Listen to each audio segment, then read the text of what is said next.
Bonjour, bonsoir, tout dépendra de l'heure à laquelle vous regarderez cette vidéo. On se retrouve aujourd'hui pour notre rendez-vous mensuel pour parler des sorties du mois à venir qui me font de l'œil. Donc, que va nous réserver février? Eh bien écoutez, sachez qu'il n'a que 28 jours, mais j'ai quand même réussi à repérer 33 livres qui me tentent. Donc on n'est pas au bout de nos pays. J'espère que je vais réussir à être assez concise pour aller à l'essentiel dans les résumés. Donc vous me direz ce que vous en pensez, mais bon, je pense qu'après une vidéo de 3h16 la semaine dernière, vous n'êtes plus à 40 minutes près, j'ai envie de vous dire. Donc écoutez, comme d'habitude, un disclaimer, ce sont les livres que j'ai repérés qui me font de l'œil, ce ne sont pas toutes les sorties qui sont passées au crible, sinon déjà on ne s'en sortirait pas. Et puis voilà, ça veut dire qu'il y a des grosses sorties que vous avez vues que je n'ai pas mentionné, bah écoutez, n'hésitez pas à m'en faire part dans les commentaires. Moi c'est parce que les résumés me tentaient pas trop, mais peut-être que vous aurez des arguments plus pertinents pour me convaincre de tenter. Mais bon, 33 livres, autant vous dire que là, soit la palle va s'agrandir et mon compte en banque diminuer, soit je vais réussir à être raisonnable, ce qui n'est pas gagné. Donc on commence tout de suite avec la première semaine de février où nous avons 12 livres qui me tentent. Donc écoutez, c'est parti. Pour l'instant, si je regarde vers le bas, c'est parce que j'ai une anti-sèche, hein. Vraiment, à un moment donné, je n'ai pas le cerveau, voilà l'Einstein. Mais du coup, on commence avec les sorties du 4 février. Nous avons tout d'abord Nightweaver de R.M. Gray. Donc ça c'est chez Big Bang il me semble. Où là je vous avoue, j'étais un peu en mode, la couverture fait très Corrigan, vous le dites comme vous voulez. Donc là on va rencontrer les tisseurs de nuit qui sont visiblement des créatures un peu mystiques qui sont dotées de super pouvoirs et qui 6 siècles auparavant ont un petit peu chassé les humains du continent. Donc voilà, c'est le mythe de base, c'est la conséquence de base. Et nous on va rencontrer Aster et sa famille qui sont un clan de pirates assez redouté visiblement, sauf que de fil en aiguillette, un de leurs membres va se faire, je pense, emprisonner, ou enfin ils vont le perdre d'une manière dont je n'ai pas connaissance encore. Et là va apparaître William, qui est un tisseur de nuit assez influent et qui va leur proposer son aide, sa protection en échange de venir travailler sur ses terres. Sauf que donc notre personnage principal va être un peu méfiante, mais je vous le donne en mille, le William en question va être un petit peu mystérieux, un petit peu arrogant, mais à la fois aussi un petit peu sympathique, un petit peu gentil. Donc l'attirance va naître entre eux, mais à côté de ça, peut-être que le fait de travailler sur ces terres au niveau de ce manoir, il va y avoir des découvertes un petit peu masquées, dissimulées sur le monde et les mythes qui l'entourent. Donc voilà, écoutez, je suis assez curieuse, j'espère qu'on va pas avoir le droit à une nana en mode ah c'est mon ennemi, il est tout ce que j'ai appris à détester, mais je ne peux pas m'empêcher de le trouver sexy, il ne faut pas, mais j'aimerais bien quand même. Ça on veut pas, on veut une meuf badass avec une romance de enemies to lover qui se construit plutôt bien. Ensuite nous avons Book Lovers de Emily Henry. Emily Henry et moi nous avons un passif. Là, on est entre deux eaux. Il y a un livre qu'on a adoré, People We Met on Vacation. Un livre qu'on a abandonné, Funny Story, parce que les personnages étaient bêtes comme leurs pieds. Ça ne l'a pas fait pour moi, donc j'avais laissé tomber. Mais là, Book Lovers, écoutez, me paraît un peu sympathique et prometteur. Où là, on va rencontrer une jeune femme qui est agente littéraire assez réputée et tout. Sauf que elle va se faire larguer. Et donc sa sœur va l'embarquer dans un voyage un peu scénario de film. Où voilà, on va dans une petite ville pour se dépayser. Elle va tomber sur un beau mec, ça va être le coup de foot, enfin voilà, parce que c'est un peu un running gag, parce que c'est une situation qui est assez récurrente dans leur entourage. Sauf qu'au lieu de tomber sur un mec un peu sexy, un peu sympa, un peu shy, elle va tomber sur un mec qui s'avère être un petit peu grumpy, un petit peu désagréable, un petit peu son rival dans le milieu, parce que lui est un éditeur, donc voilà, éditeur, agent littéraire, ils ont un peu voilà, le même milieu professionnel, donc je trouve ça assez sympa que ce soit pas complètement des opposés. Ils vont quand même avoir des points communs, je pense, au niveau peut-être de l'affect des livres, donc je suis curieuse. Je m'attends à du cliché, mais du cliché bien fait et sympa. Je veux que Emily et moi on se réconcilie. Ensuite, une sortie chez Milan de Lydia Gregorovitch, je crois. C'est, je vais le dire très mal, The Monstrous Kind, je ne sais pas. Pour moi, le Monstrous là, c'est le Thor. Vraiment que je ne sais pas dire. Mais du coup, ici, on est dans un monde, je pense, post-apocalyptique, parce qu'on nous dit qu'on est dans un royaume qui est anciennement le Royaume-Uni. Donc je me dis qu'il s'est peut-être passé quelque chose qui a amené à ça. Et en fait il va y avoir des espèces de familles ou de sires, de je ne sais quoi, un peu royales, voilà, dans des manoirs qui ont pour mission de protéger la population contre les spectres, qui sont des créatures qui, je pense, découlent de ce qui a pu amener à ce royaume de fumée, de je ne sais quoi, avec ce brouillard un peu maudit. Et on va suivre une protagoniste qui, à la suite de la mort soudaine de son père, elle va quitter un petit peu la saison mondaine où elle était partie faire des briques et des braques. Elle va revenir dans son manoir d'origine. Elle va se rendre compte que tout a un peu changé, que c'est bizarre, que sa soeur elle a peur de quelque chose, elle sait pas quoi, que le brouillard qui est censé être protégé par des barrières commence à se rapprocher, donc les barrières elles ont un souci. Il y avait des rumeurs sur son père, enfin bref, un micmac. Donc écoutez, j'attends de voir comment on va être bully notre personnage principal face à tout ça, parce que vraiment je doute qu'elle arrive et que tout se passe en un claquement de doigts. Donc y aura-t-il un love interest? Je ne sais pas. Est-ce que c'est un one shot? Je pense que oui. Donc affaire à suivre. Alors là on part dans quelque chose de complètement différent. On est plus sur du contemporain, mais un peu science-fiction quand même je pense, parce que je vais vous parler de Memory Palace de Léa Cuenin, je ne sais pas comment on le prononce, où là on est dans une base spatiale oubliée. On va suivre 4 femmes qui, il y a une ex-astronaute, une botaniste, une anarchiste, enfin vraiment 4 femmes avec des profils différents, et en fait elles vont avoir pour mission d'envoyer la mémoire de la Terre loin dans les étoiles pour qu'un jour quelqu'un tombe peut-être sur cette capsule et puisse découvrir tous les souvenirs. Elles vont pour ça être appuyées par Memory Palace, qui est une intelligence artificielle. Vous allez voir que c'est pas le seul livre qui parle d'IA, mais je suis très intriguée en ce moment. Voilà, j'ai un truc avec ça, j'attends de voir quand est-ce qu'ils vont nous contrôler, on ne sait pas. Mais pendant qu'elle commence à travailler ici du coup sur cette mission, il va y avoir une 5e jeune femme qui va un petit peu débouler et foutre la pagaille, parce qu'elle n'a pas du tout visiblement peut-être les mêmes convictions, les mêmes projets, donc leur quête va être peut-être mise à mal. Donc je suis très curieuse de voir comment ça va être amené, comment ça va être écrit. Je m'attends à quelque chose d'assez mature et d'assez interlocutant, pas du tout percutant, enfin bref, ça m'interloque. Je m'emballe, mais je m'attends à quelque chose. J'espère que les femmes seront vraiment un peu, vraiment pas badass, mais genre pas nunuche en mode elle se crêpe le chignon à la première galère venue, quoi. Ensuite nous passons au 5 février avec le baiser de la fiancée de Stéphanie Scorbala, je ne sais plus, chez nos amis de Saxus, où là on a affaire, je pense, vu le résumé, à une réécriture de La Belle et la Bête, par contre une jeune femme qui à son 20e anniversaire se transformera en bête monstrueuse si elle n'a pas trouvé un amour pur et sincère. Donc voilà, déjà on a cette base qu'on connaît un petit peu, sachant que cette malédiction plane vraiment depuis un moment, parce que son père avant elle a eu cette malédiction aussi de se transformer en bête, sauf que notre pauvre protagoniste elle enchaîne galère sur galère, parce que dès qu'elle a un prétendant il se transforme en pierre, donc elle désespère, ce qui est compréhensible. Et quand elle va finalement tomber sur un mec un peu sympa, un peu les sentiments se développent, ça l'air réciproque, c'est super, l'enchanteresse qui est à l'origine de la malédiction va venir toquer à sa porte et dire écoute j'ai un nouveau pacte, je te propose un nouveau truc, si tu me ramènes l'âme de 12 hommes sombres en les embrassant, je lève la malédiction. Donc la nana elle commence à se trouver son gadget, on vient lui dire non, embrasse-en 12 autres, ramène-les et puis on verra. Écoutez, je suis très curieuse, très curieuse de voir si ça reste assez soft ou si ça part en harem pas inversé, harem inversé où elle pécho tout le monde. Voilà, est-ce qu'on est dans Beast of the Briar? Je ne sais pas, mais je suis curieuse. Ensuite, j'ai noté un tome 2, c'est celui d'Impossible Créature chez Gallimard Jeunesse. Voilà, c'est une fantasy assez sympa, j'avais beaucoup aimé le premier tome. En plus, j'ai vu sur Nextory qu'il allait sortir en audio dans la foulée, donc comme ça, ça j'aurais au moins pas besoin de l'acheter, mais je pourrais l'écouter et être à jour dans la série. Youpi. En revanche, quitte à avancer et être à jour d'une série, autant commencer une nouvelle avec la Symphonie des Cendres de Karina Espinosa, donc le tome 1. Donc là, je vous avoue, la couverture m'a un peu emballée. C'est chez Alter Real ou Alter Real, je ne sais pas comment on dit. Je ne crois pas avoir lu de livres de chez eux, ou alors pas beaucoup, peut-être un ou deux, je ne sais plus. Mais ça m'intrigue. Ça m'intrigue parce qu'ici, je pense qu'on est sur la romantécie. Et soit ça passe, soit ça casse. Parce que le résumé est en moi-je, donc d'un point de vue à la première personne, donc notre jeune protagoniste, qui nous révèle qu'elle est... ah bah tiens, elle parle un peu comme une jeune. Pourquoi je dis ça en mode j'ai 42 ans? Elle parle un peu en mode bah voilà, j'étais sur mon plateau hollywoodien avec mes petits Starbucks et tout là, et puis d'un coup je me retrouve propulsée dans une autre dimension où il y a des loups-garous, des vampires, des sorcières et des dragons. Damien Draconard, alors déjà la trad, je sais pas de qui elle vient, mais Draconard, est-ce que ça va être révélateur? Je ne sais pas. Mais est l'un de ces dragons, sauf que lui est un prince déchu. Il est condamné à rester sous sa forme humaine par son père le temps qu'il trouve son âme sœur. Voilà. Sauf que la nana nous précise que il est dangereux, énigmatique, il n'hésite pas à tuer tout le monde d'un simple regard. J'attends de voir, parce que moi quand on me promet des mecs comme ça hyper badass, en fait après ils deviennent des chatons au bout de 3 chapitres, ça m'énerve. Et elle nous dit que il la déteste parce qu'elle ressemble trait pour trait à une nana.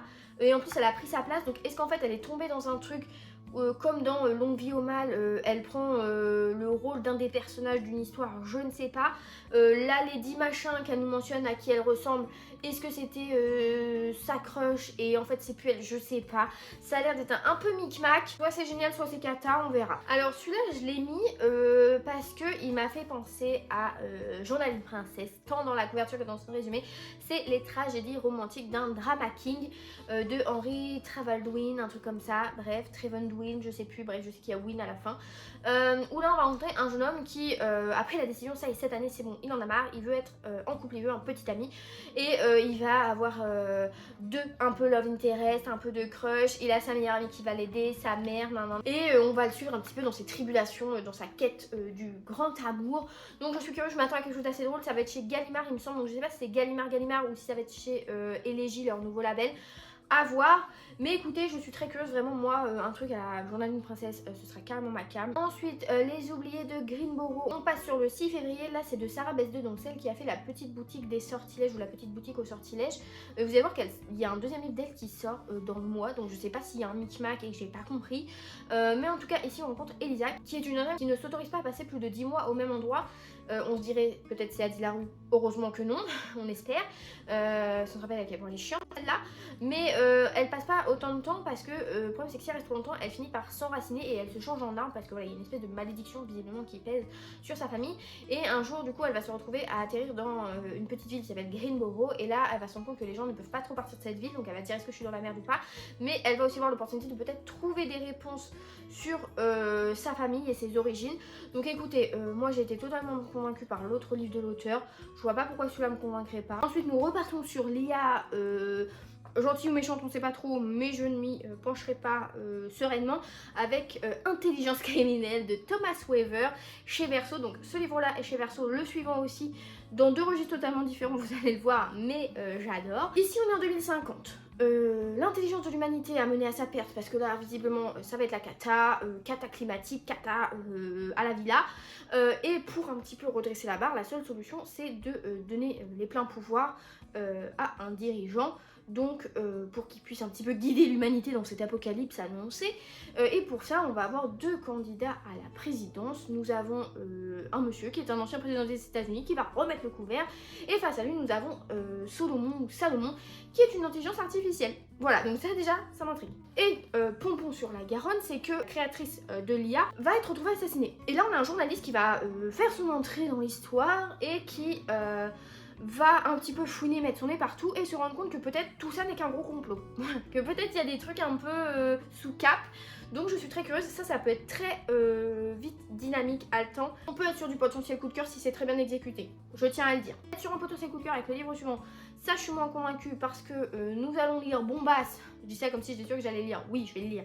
Bombasse de Camille Emmanuel, qui nous a précédemment offert QQ, a offert, je sais pas si c'était un cadeau, qui était une espèce de parodie de la dark romance. On sait pas trop où elle voulait nous emmener, on sait pas trop ce qu'elle voulait faire, mais visiblement ça y a pas suivi parce qu'elle récidive avec ce thème là, parce qu'ici on rencontre Maria ou Marie qui a 38 ans, qui semble tout d'une vie parfaite parce qu'elle a un job de prof en ligne qui est super, un mari parfait, des jumelles qui vont très bien, et puis en plus son roman va être adapté en série, donc jusque là ça a l'air sympa. Sauf que quand on creuse un petit peu avec son mari, c'est plus trop ça. Les producteurs de sa série, ils vont lui demander de travailler avec l'appui de l'IA pour créer une romance un peu plus dark, un peu plus spicy, un peu plus mexicaine, un peu plus caliente mexicaine. Je ne sais pas. Voilà, donc déjà, la dark romance est là-dedans. Qu'est-ce qu'on va être dans la parodie, je ne sais pas. Mais visiblement, dans QQ, on avait ce côté où la nana se réveille le lendemain et il y a le mec de son roman de romance qui a popé dans la vraie vie. Là, ça n'a pas suffi parce que notre Maria Marie va se prendre une porte et maintenant, dès qu'elle s'endormira, elle sera dans une autre dimension, une espèce de romance mexicaine qui bizarrement colle au scénario qu'elle est censée écrire. Donc voilà, l'auteur vraiment nous fait un contre-no, un reverse, un miroir de QQ peut-être, je ne sais pas. Est-ce que je serais plus convaincue que QQ ? Bah j'espère, voilà. Ensuite, j'ai mis Sauvage de Rosalia Radosti, il me semble. Là pour le coup c'est une BD, d'habitude je parle pas trop de BD sauf quand c'est des suites de séries parce que les BD j'aime bien feuilleter pour voir si ça a de quoi me tenter. Ici j'avoue que la couverture a suffi, j'ai pas été voir le Insta de l'auteur, voir si elle avait posté des planches ou quoi. Mais là ça m'a convaincue. On est dans une fantaisie, on va rencontrer Sauvage qui est une petite fille qui grandit loin un petit peu des convenances de la cour parce qu'elle va courir partout, elle va tirer à l'arc, elle va monter à cheval, pas de soucis, donc elle va grandir dans cette optique là, elle va être un peu une jeune fille rebelle, sauf que forcément à un moment vient cette problématique de devoir se marier. Et les prétendants qui connaissent sa réputation parce que madame ne suit pas les codes, madame a sa propre façon de penser, mais où va-t-on, ils ont un peu peur d'elle, donc ils fuient un peu, sauf que va se démarquer un jeune homme, peut-être un prince charmant, je ne sais pas, qui semble avoir un petit peu les mêmes convictions qu'elle, la même façon de penser, de vivre et tout. Donc ils vont s'intéresser, peut-être ils vont se rapprocher. Mais on va peut-être se rendre compte que le conte de fées n'est peut-être pas si conte de fées que ça. Voilà, j'attends de voir, peut-être que Sauvage a une malédiction ou quoi, je ne sais pas, qu'est-ce qui pèse sur elle. Il y a un peu de mystère dans le résumé, j'aime bien, donc je suis curieuse. J'espère que les dessins me plairont, mais je pense que oui, vu la couverture. Et le dernier livre de cette première semaine, ça va aller très vite, parce que c'est Diable Blanc de James Robert Baker. Il n'y a pas de résumé. Vraiment, j'ai eu beau faire l'archéologue sur les réseaux, sur l'internet, je n'ai rien trouvé comme résumé, donc je ne sais pas, un mystère plane. Tout ce que je sais, c'est que l'auteur avait pour habitude, quand il écrivait, de s'enregistrer pour ensuite se réécouter afin de voir ce qui sonnait bien dans ses textes, ce qui sonnait pas bien, ce qu'il fallait modifier, ce qu'il fallait réécrire, enfin voilà. Et que ça l'inspirait pour ce livre. Donc écoutez, je sais pas, moi je me fie à la couverture qui fait un petit peu psychologique, horrifique, je ne sais pas, ça fait très Hitchcock. Je n'y connais rien. Hitchcock, je sais pas qui c'est, enfin je sais ce qu'il a fait, ça a l'air terrifiant. Voilà, j'ai aucune ref mais j'en fais quand même. Mais écoutez, Monsieur Toussaint l'ouverture ne m'a jamais déçu jusqu'ici, donc je reste très ouverte à la découverte. Ensuite, la deuxième semaine de février commence très fort avec le 11. Nous avons évidemment le nouveau Freda McFadden qui sort, La Locataire. Un résumé qui, je pense, nous raconte déjà ce qu'on a à savoir. Voilà, on a un mec qui se fait licencier, qui se retrouve un peu dans la panade parce que il sait pas comment il va faire pour assumer le crédit de sa maison, parce que sa femme va pas ramener l'argent tout seul. Donc ils vont se dire, on va prendre une locataire. Il tombe sur une petite nana qui est très charmante, qui a l'air parfaite sous toute couture. Vraiment le même résumé à chaque fois pour Freda McFadden, hein. Vraiment, elle ne se renouvelle pas dans le genre. Et sauf que à un moment il va commencer à se passer des trucs bizarres dans la maison, il va y avoir des odeurs un peu cheloues et visiblement notre protagoniste masculin a des sombres secrets qui risquent d'être dévoilés, démasqués. Je ne sais pas, mais écoutez, ce que j'ai vu c'est que ça sortait sur Nextory en parallèle de manière très rapprochée, donc je le ferai. J'ai pas lu le boyfriend parce que pour moi le résumé racontait déjà toute l'histoire. J'avais pas besoin de lire 400 pages, alors j'en avais 14 lignes qui me racontaient ce que j'avais besoin de savoir. Voilà, donc Freda, est-ce que tu vas réussir à être surprenante? Je ne pense pas, mais écoute, je te laisserai quand même une petite chance. Ensuite, donc ce que je vous disais tout à l'heure, L'île au jardin enchanté de Sarah Bestdust. Donc celle qui a fait la petite boutique au sortilège et qui nous propose Les oubliés de Greenboro. Donc je sais pas pourquoi il y a 2 livres d'elle d'un coup. Là, le résumé me fait un petit peu penser à l'univers de la petite boutique au sortilège. Donc est-ce que ça a un lien? Je ne sais pas. Je n'ai pas fait de recherche. Tout ce que je sais, c'est que je le vois passer déjà sur les réseaux avec les filles qui ont eu les SP et tout, et les avis sont encore une fois dithyrambiques, donc je suis très convaincue. On va rencontrer une jeune femme qui a enfreint la loi et qui s'est servie de la magie, et comme punition, elle s'est fait changer en statue de bois et reléguée dans une alcôve de la bibliothèque. Et je pense en fait, en lisant le nom, je me dis que c'est la bibliothèque où travaillait notre jeune femme de la petite boutique au sortilège. Peut-être je dis n'importe quoi, je sais pas. Mais en tout cas, ici, un jour, Terlu se réveille sur une île avec plein de cerfs, des cerfs, la nature, les cerfs botaniques, hein, pas des cerfs avec des cornes, enfin des bois. Voilà, donc elle se réveille des cerfs, elle trouve ça magnifique, les jardins et tout, sauf que visiblement, la magie qui permet à ces cerfs de prospérer est menacée. Donc elle va se dire, est-ce que je dois encore enfreindre la loi pour sauver quelque chose? Voilà, l'histoire se répète et elle va être accompagnée, aidée d'un jardinier et d'une rose. Donc voilà, ça fait un petit peu des similitudes avec la petite boutique au sortilège. Donc si jamais, depuis que je monte, j'ai fait des recherches et que je suis en mesure de vous dire si oui ou non ça a un lien, je le mettrai sur ma tête. Mais dans tous les cas, je suis emballée. Également emballée par Villa Camellia de Justine Bull. Alors Justine Bull, je crois que c'est celle qui a fait My Dear Juliet ou je sais plus quoi là, mais qui m'emballait pas du tout. La couverture était très moche, je suis désolée. Où là on va rencontrer une jeune femme qui est une créatrice de mode très en vogue et elle va bientôt assister à son premier défilé de haute couture. Et donc pour finaliser tout ça, pour se ressourcer un petit peu, elle va aller dans la Villa Camellia. C'est un lieu où elle a passé ses vacances en famille et tout machin. Et surprise, va apparaître un jeune homme qui lui s'avère être un héritier d'une grande maison de couture, de ce que j'ai compris. Et lui adore son travail à elle et elle admire sa notoriété et tout. Donc forcément il va sans doute se passer quelque chose, voilà. Est-ce que mêler leur carrière c'est une bonne idée? On sait pas. Mais ce que j'ai bien aimé en fait dans le résumé, ce qui vraiment m'a fait choisir ce livre, c'est que le gars est en admiration devant la nana. Donc est-ce qu'il va être un gros riche arrogant? Je ne sais pas, je pense pas, je pense qu'il va être très green flag. Donc je suis très curieuse et la couverture est très pétillante, donc ça me plaît bien. Ensuite, Le Nid de Shirley Jackson, qui a un résumé un petit peu flou, un petit peu bancal. On dirait vraiment, on a dit à l'auteur, vas-y, raconte en 3 lignes ton livre, convainc les gens. Je pense que ce résumé ne va pas convaincre grand monde, mais moi il m'a convaincu parce qu'ici on rencontrait Elisabeth qui vit avec sa tante qui travaille dans un musée. Sauf que le résumé nous dit qu'elle souffre de beaucoup de maux de tête, d'insomnie et tout. Et là, changement de phrase, on nous dit qu'elle se met à recevoir des lettres de menaces. Aucun rapport. Et qu'en plus sa tante vient l'accuser de vagabondage nocturne. Donc c'est une jeune fille, donc de quel âge je ne sais pas, mais elle est accusée de vagabondage nocturne. Et Elisabeth trouve ça bizarre parce qu'elle n'a pas de souvenir de ce que mentionne sa tante. Et un jour pendant un dîner, elle va dire des trucs un peu chelous, un peu déplacés, un peu vulgaires. Donc là sa tante va décider de l'emmener chez le médecin. Et le résumé s'arrête là, vraiment. Donc écoutez, est-ce que ça va être un micmac, un bric-à-brac, je ne sais pas, mais je pense que ça peut me plaire. Bizarrement, je pense que ce livre a des chances de me faire quelque chose. On verra. Ensuite, un livre qui, je pense, peut faire son petit effet, qui peut être assez efficace, plus efficace que Freda McFadden et sa locataire, ça va être L'employé moderne de Jean-Christophe Tixier. Jean-Christophe Tixier, je crois qu'il a fait pas mal de jeunesse, mais j'en ai jamais lu. Mais ici, on va rencontrer une femme qui est employée de mairie et un jour, son frère va se retrouver dans la panade. Elle va décider de l'été en lui créant des faux papiers, en lui faisant un plan de fuite, en manigançant plein de trucs et elle va y prendre goût. Elle va dire bah c'est plutôt sympa d'être un petit peu dans l'illégalité, donc elle va se prendre au jeu et peut-être qu'elle va aller vers d'autres clients potentiels, je ne sais pas, mais écoutez je suis très curieuse de voir en fait si ça va être une femme vraiment bien sous toute couture, comme on peut des fois voir des polars avec des grands mères qui ont l'air innocentes mais qui ne le sont pas vraiment, donc ça je pense que ça peut me plaire. Ensuite le 12 février sort Snow Globe le tome 2, c'est une dystopie asiatique coréenne il me semble, si je me rappelle bien, il me semble que c'est coréenne. Des fois je confonds, donc je vais être la raciste originelle asiatique. Mais du coup ça m'avait bien plu dans le premier tome, donc je suis très curieuse de voir le deuxième.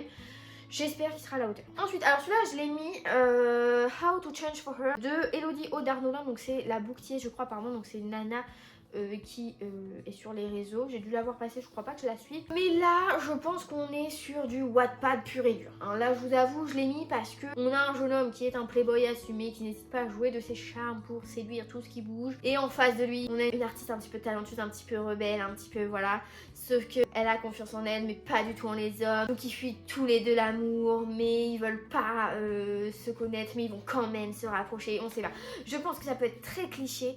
Je suis désolée, je n'ai aucun a priori sur la personne qui a écrit parce que je pourrais l'avoir. Ce serait un résumé que j'aurais vu sans avoir connaissance que la nana est sur les réseaux, j'aurais eu le même avis. C'est que soit ça peut être très bon, très sympa, très frais et tout rafraîchissant, soit ça peut être très mauvais, très mal écrit. Voilà. Après, je pense que c'est publié, c'est qu'il y a une raison. Et je pense pas juste que le fait que la nana soit sur les réseaux, c'est la raison principale, je ne pense pas.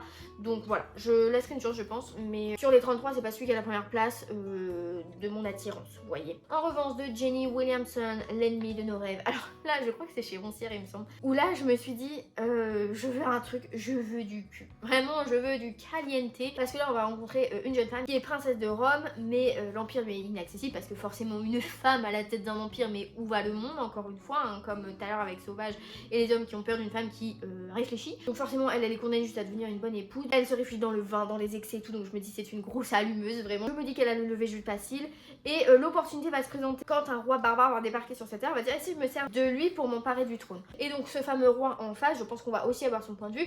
Lui il veut faire une alliance avec l'empereur parce qu'il veut récupérer des terres qui lui ont été promises. Sauf que ça sent le micmac à plein nez, donc il va devoir se retrouver à vouloir enlever la princesse qui elle veut se servir de lui, mais la princesse va pas être ce à quoi il s'attendait. Il va se rendre qu'elle veut s'allier avec lui, mais est-ce qu'il va savoir qu'elle veut s'allier pour avoir le trône? Est-ce qu'elle va lui dire? On ne sait pas, mais écoutez, j'attends de voir. Moi je veux qu'il se saute dessus, voilà, vraiment je veux que la nana elle assume qu'elle le veut.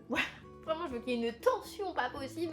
Là, je veux du smut. Vraiment, je lis ce livre pour avoir du smut. Si j'en ai pas, je vais être très déçue. Et je veux du smut un peu contre le mur, un peu la main autour de la gorge. Ensuite, Le pavillon des fièvres de Noémie Adenis. Donc, c'est celle qui avait fait Le jardin des anatomistes, un livre que j'avais beaucoup aimé, que j'avais présenté sur la chaîne et sur le compte Instagram. Là, je suis un peu déçue parce que là, ils ont pris une couverture qui est la charte graphique, la DA du poche du jardin des anatomistes. Donc voilà, je trouve que ça colle pas parce que Jardin des Anatomistes, je vous mettrai la couverture quelque part, mais je trouvais que la couverture était assez pertinente, assez artistique. Donc là voilà, le fait que le grand format soit l'ADA du poche d'avant, je trouve ça un peu bizarre. Enfin bref, ça, je suis qui? Personne. Mais ici, on est en 1690, on rencontre une jeune femme qui veut un peu fuir sa maison parce que sa mère est malade, donc toute l'attention est un peu portée sur elle, ça la saoule. Elle va se dire que peut-être si elle simule qu'elle va pas bien, elle va aussi attirer l'attention, sauf qu'elle va être envoyée dans une espèce de maison où on met les gens pour qu'ils se reposent, mais on met aussi les aliénés. Et à partir de là, elle va se rendre compte qu'il se passe des trucs un peu chelous. Il y a a des merles morts qui sont retrouvés, donc elle va un petit peu remuer tout ça et elle va se retrouver confrontée à un jeune homme qui est devenu chirurgien, c'est son ami d'enfance, et ce jeune homme est le monsieur du jardin des Anatomie. Mais dans le jardin des Anatomie, on avait déjà mention d'une personne qui était dans le loup des Ardentes. Il me semble que c'est cette histoire qui est le premier livre de la dame que je n'ai pas lu parce que j'ai compris qu'après qu'il y avait ce lien, et donc là je sais que le lien est déjà là, donc là ça devrait le faire. Un micmac. Qu'est-ce que vous voulez que je vous dise? Mais je suis très intriguée parce que Noémie Adenis a une super plume et historiquement parlant, scientifiquement parlant, au niveau du travail de recherche et tout, c'est très bien selon moi. Donc ça je pense que ça peut me plaire. Je suis confiante aussi pour ce petit feel good, je pense, qui est Les secrets de cuisine de Madame Queen, de Mrs Queen, pardon, de Olivia Ford. Parce qu'ici on va rencontrer une petite dame, voilà, Jenny, elle a 77 ans, elle a un mari qu'elle aime et une passion qui est la pâtisserie, et elle va passer le cap, elle va décider de s'inscrire à une émission culinaire. Elle va être retenue, donc c'est super, sauf que à partir du moment où elle va commencer à prendre confiance et tout machin, il y a des trucs qui vont un peu cloper, il va se passer des trucs un peu bizarres, genre quand elle va pâtisser, il va avoir un peu des souvenirs qui semblent pas être les siens et tout. On va voir le passé, le présent qui se mêlent, donc je sais pas si vous allez voir un côté un petit peu surnaturel, un petit peu fantastique, mais je suis curieuse de suivre cette septuagénaire, je vais dire cette grand-mère, mais oui, 77 ans, généralement, si t'as des enfants, ils ont eu des enfants de tes grand-mères. Mais je pense qu'elle va être pleine d'énergie. J'attends que ce soit un petit peu drôle aussi. Ensuite, troisième semaine de février. Nous commençons les 18 février. Là, il y a que 3 livres cette semaine qui m'intéressent. Donc déjà le tome 2 de Cruel Castaways. Donc pareil, j'en avais parlé sur cette chaîne il n'y a pas longtemps parce que j'ai dû le lire en novembre, je crois. J'ai bien aimé, franchement, j'ai passé un très bon moment. Mais j'étais beaucoup plus intriguée par les meilleurs amis de notre protagoniste masculin. Et l'un d'eux est le personnage principal de ce tome-là. Donc je suis extrêmement curieuse. Voilà, je pense que je peux fangirler. Je m'attends à du sexy. Alors celui-là, j'ai aussi vu qu'il sortait sur Nextory un petit peu en bisbise. C'est How Vicious Life de Lila Mars. Alors j'en ai pas, je vois qui est l'auteur, je vois ce qu'elle a fait, mais je n'ai pas lu de livre d'elle, il me semble. On rencontre Bella qui a été formée par les services secrets britanniques. Et donc c'est une super espionne et tout, mais en parallèle de ça aussi la casquette de fille aînée qui doit s'occuper de son foyer, qui est un petit peu, voilà, c'est un petit peu la cata. Et elle va se voir confier une nouvelle mission qui est de s'introduire au sein d'une famille assez guindée. Et pour s'immiscer dans ce monde, elle va devoir faire genre d'être mariée à un autre espion. Et cet autre espion n'est autre qu'un collègue qui a été son mentor. C'est ça qui m'a fait un petit peu craquer, je vous avoue, parce que là, je pense que ce sera pas aussi niais que Fourth Wing. Aucun rapport, vraiment les deux n'ont aucun rapport, mais j'avais envie de faire la remarque parce que j'avais envie de clasher Fourth Wing. Et visiblement, ils auraient un passif qui les aurait liés d'une manière ou d'une autre. Donc est-ce que c'est un passif sentimental? Est-ce que c'est un passif professionnel? Je ne sais pas. Est-ce qu'ils ont vécu un traumatisme ensemble? Je ne sais pas. Mais ils vont devoir en tout cas faire semblant de s'aimer, et peut-être que ça va raviver quelque chose parce que elle, je pense qu'elle ne va pas nier qu'il est assez séduisant. Donc écoutez, je suis très curieuse, voilà, je m'attends un petit peu à fangirler. Je m'attends à une petite tension un peu comme dans Abyss de C.S. Queen, voilà. Deux personnages un peu qui doivent coopérer mais qui n'ont pas envie de le faire.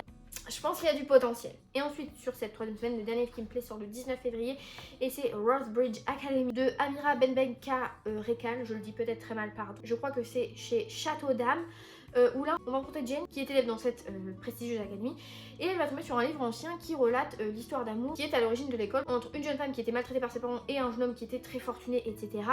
Donc est-ce que on va avoir un chapitrage qui alterne présent et passé? Genre la nana après elle va enquêter dans le présent ou quoi, je ne sais pas. Ou est-ce qu'elle va tomber sur le livre et en fait le reste du livre ça va être l'histoire qu'elle lit, qu'elle découvre, et à la fin on va la retrouver elle, il va se passer quelque chose, je sais pas. Donc ça je suis assez ouverte, ça a l'air assez sympa, ça m'intrigue un peu de voir comment un résumé aussi basique peut être exploité. Voilà. Et pour la dernière semaine de février, nous commençons le 26 avec un tome 2, celui de Ordre et Chaos, donc la maison du fléau et de je sais plus quoi, enfin la couverture était sublime, le contenu était sympa, mais j'étais un petit peu sur la fin, c'est le cas de le dire, parce que ça partait un peu dans le sens, je trouvais qu'on manquait un peu de contexte sur certaines choses, notamment la magie. Donc j'attends de voir si dans le 2 on va avoir un peu plus d'action, un peu plus d'explications sur certaines choses, peut-être plus de description, ça me dérangerait pas pour le coup. En revanche je dois dire que la couverture de ce tome 2 est très moche. Voilà, je trouve que cette espèce de cœur vert là, je suis pas du tout fan. Encore une fois, je n'ai aucune légitimité à parler de graphisme et de design et de dessin, mais voilà, je tiens à le dire. Ensuite, alors là, ce livre-là, ça a l'air d'être une petite maison d'édition récente, je dirais. En lisant le résumé, j'ai l'impression de lire un mélange entre The Cheat Sheet et The Rulebook de Sarah Adams, parce que dans The Milky Way de Elona Mitis, on rencontre Raven et Riker qui sont meilleurs amis depuis l'enfance. Ils partagent tout ensemble, ils ont fait plein de trucs ensemble et tout, sauf que le seul truc qui est secret, c'est que notre jeune femme est amoureuse de lui. Voilà, les amoureuse de son meilleur ami, sauf que lui c'est une star du basket en devenir qui rêve d'intégrer la NBA, sauf qu'il est un peu une image du bad boy, et donc pour redorer cette image, son manager, son agent, je ne sais pas, ils vont lui suggérer de se trouver une petite amie. Et qui d'autre que Raven pourrait mieux jouer ce rôle vu que sa meilleure amie elle le connaît par cœur, elle va savoir quoi faire. Bah ouais, donc elle au début elle est un petit peu en mode je sais pas trop, nanana, mais elle va dire oui. Sauf qu'à un moment péripétie, entre deux scènes de fake dating, Raven va se trouver harcelée par quelqu'un qui veut qu'elle s'éloigne de cette star du basket. Donc qui? Est-ce un proche? Est-ce un inconnu? Un fan un peu détraqué? On ne sait pas. Mais du coup voilà, il va y avoir une menace. Donc écoutez, je trouve qu'on a le côté fake dating de The Rulebook, on a le côté elle est amoureuse de son meilleur ami mais elle lui dit pas, alors qu'il y aurait juste un truc à dire, tu te prends un vent, c'est pas grave, au pire c'est réciproque, ce que je pense, c'est le cas évidemment. Voilà, je pense que ça va être une romance très mignonne mais sans surprise. En revanche, un livre qui a potentiel à me surprendre, c'est L'éclat de la vengeance de Lisa Mia Smith. Alors je sais pas, je pense pas que ce soit un tome 1, je pense que c'est un one shot. Là on est en 1882 à New York, on va rencontrer une jeune femme qui s'est fait trahir par sa BFF. Voilà, vraiment une connasse, elle visiblement, on n'aime pas dès le début. Et en plus, Pompon, elle a été accusée de fraude à la magie. On est un peu dans de l'urban fantasy. Et la conséquence de tout ça, c'est quoi? C'est qu'elle a passé 2 ans derrière les barreaux.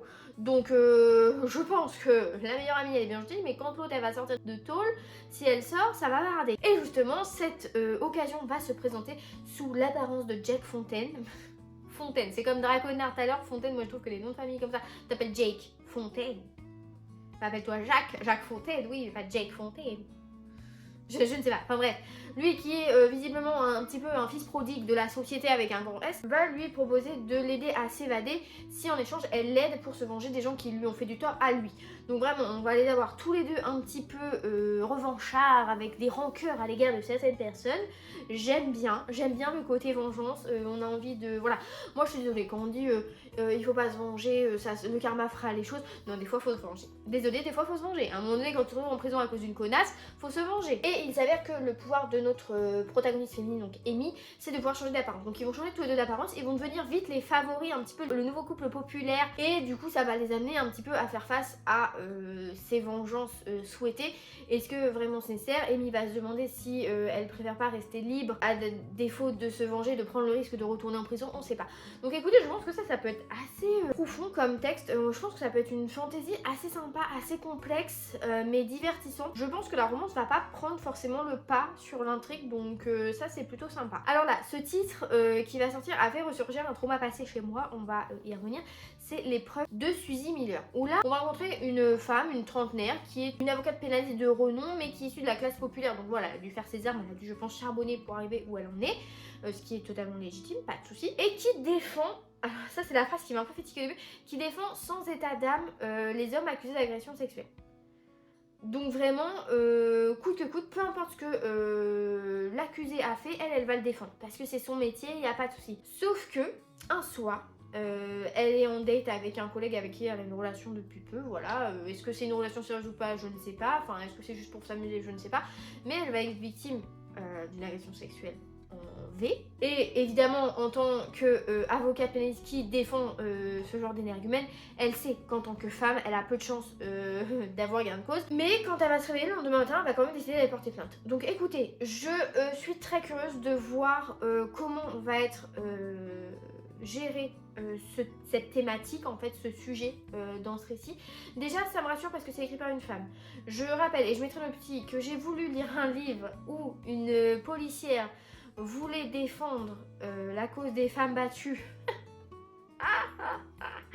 Et c'était écrit par un homme. C'était une bouse phénoménale, alors que ça avait eu un prix.